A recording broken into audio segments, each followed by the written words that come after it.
Bonjour à toutes les balances, seule la Lune visitera votre signe durant ce mois de juillet, mais vos maîtres, Vénus et Saturne, seront plutôt actifs tant par les déplacements de Vénus que par les aspects de Saturne. D'autre part, la Lune effectuera chez vous son premier quartier en début de mois.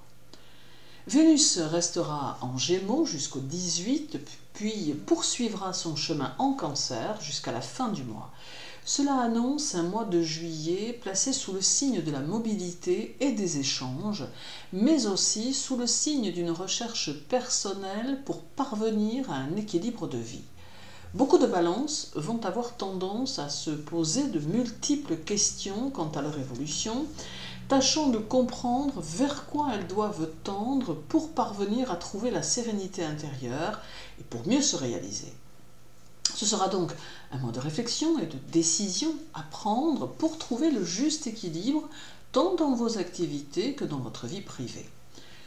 Le carré de Vénus à Neptune en Poisson, le 14, et celui à Jupiter en Bélier, le 25, mettent en évidence que vous n'aurez plus le désir de vous bercer d'illusions et que vous attendrez de vos actions des choses très concrètes tant vous éprouverez le besoin de voir enfin se dessiner votre évolution.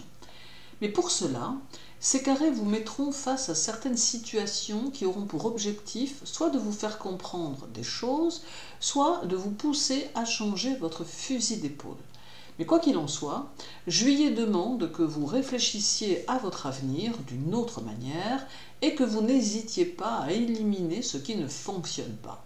Le moment est venu ici de faire maintenant changer les choses pour pouvoir repartir dès la rentrée avec de nouveaux objectifs et de nouvelles idées.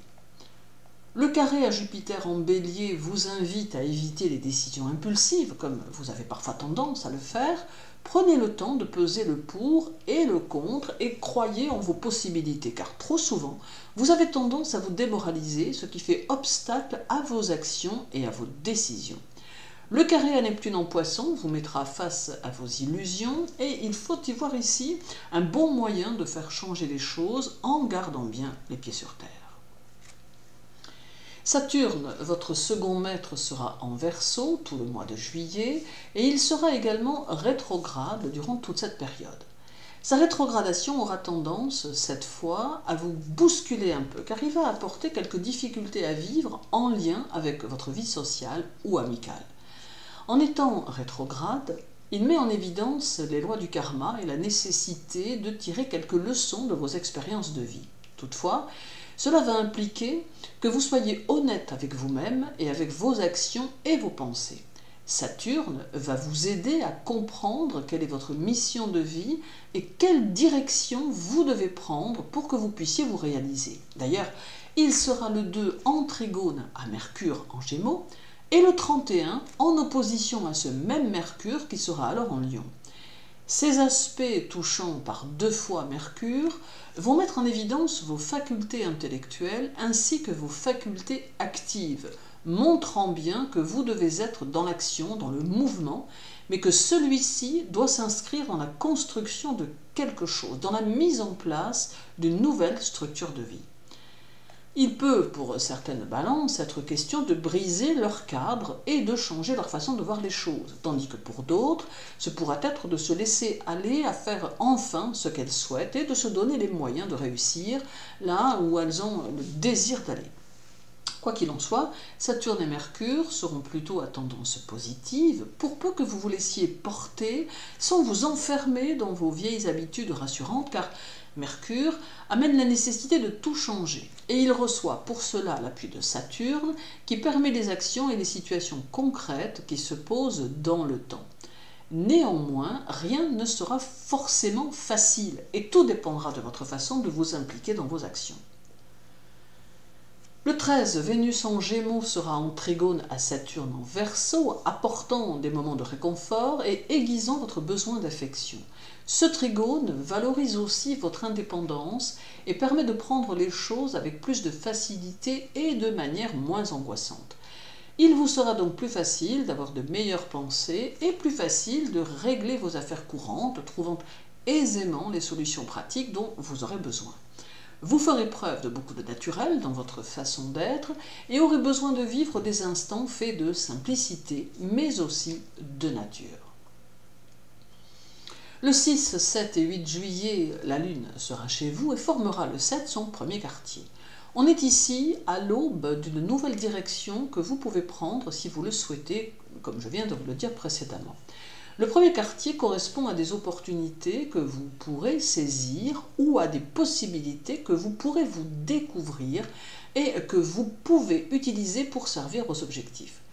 Ce quartier apporte sans aucun doute de l'action et beaucoup d'énergie et d'activité et va vous permettre de structurer toutes les choses utiles dont vous aurez besoin pour avancer dans vos projets. D'autre part, ce premier quartier apporte une volonté très forte que vous ressentirez tout au long du mois. Le jour du premier quartier, la Lune chez vous sera au carré du Soleil en Cancer, d'où quelques hostilités ou rivalités à soutenir qui pourront même peut-être venir de proches pour votre plus grande surprise. Et en trigone à Saturne en Verseau, d'où l'appui ou la considération de certaines personnes qui vous feront grandement plaisir. Alors, avec ces aspects du quartier lunaire, il va être important d'être dans la constance et surtout de remettre à leur place ceux qui seraient susceptibles de vous considérer avec peu de respect. Il est important de conserver un moral fort et battant, car il contribuera à vous élever socialement. À noter toutefois qu'il est nécessaire de mettre une certaine distance avec les femmes de votre entourage qui vous donneraient l'impression de ne pas avoir à votre sujet des intentions claires et nettes. Et cela d'ailleurs que vous soyez un homme ou une femme balance. Viendra le 6 où la Lune chez vous sera opposée à Jupiter en Bélier et le 8 où elle sera en carré à Pluton et en opposition à Mars. Alors, tous ces aspects concentrés sur 2 jours montrent que ce début de mois est important et qu'il va déterminer la suite des journées à venir. Mais une fois encore, tout dépendra de votre façon d'aborder les situations et les gens. L'opposition à Jupiter marque une certaine impatience qui n'est pas forcément en accord avec le message de Saturne, d'où la nécessité de chercher à contrôler cette tendance que vous sentirez en vous et pour de multiples choses. Le carré à Pluton en Capricorne fera vibrer votre émotionnel et fortifiera votre ressenti qui sera idéalement à utiliser mais sans vous laisser prendre par les mauvais côtés de vos émotions qui peuvent parfois vous tirer vers le bas. Et l'opposition à Mars en Taureau conseille de ne pas vous obstiner dans des situations quelles qu'elles soient, infructueuses et improductives. En somme, le mois de juillet va s'avérer très propice pour effectuer tous vos changements, d'autant qu'il pourra, par instant, vous mettre face à vos erreurs de jugement et vous faire toucher du doigt qu'il est temps à présent de vous repositionner et de faire les choses. Il ne faudra pas hésiter à profiter de tous ces influx pour évoluer, car ils seront porteurs d'une grande évolution à terme. Merci pour votre écoute. Je vous souhaite une bonne journée et un agréable mois de juillet. Prenez soin de vous et à très bientôt.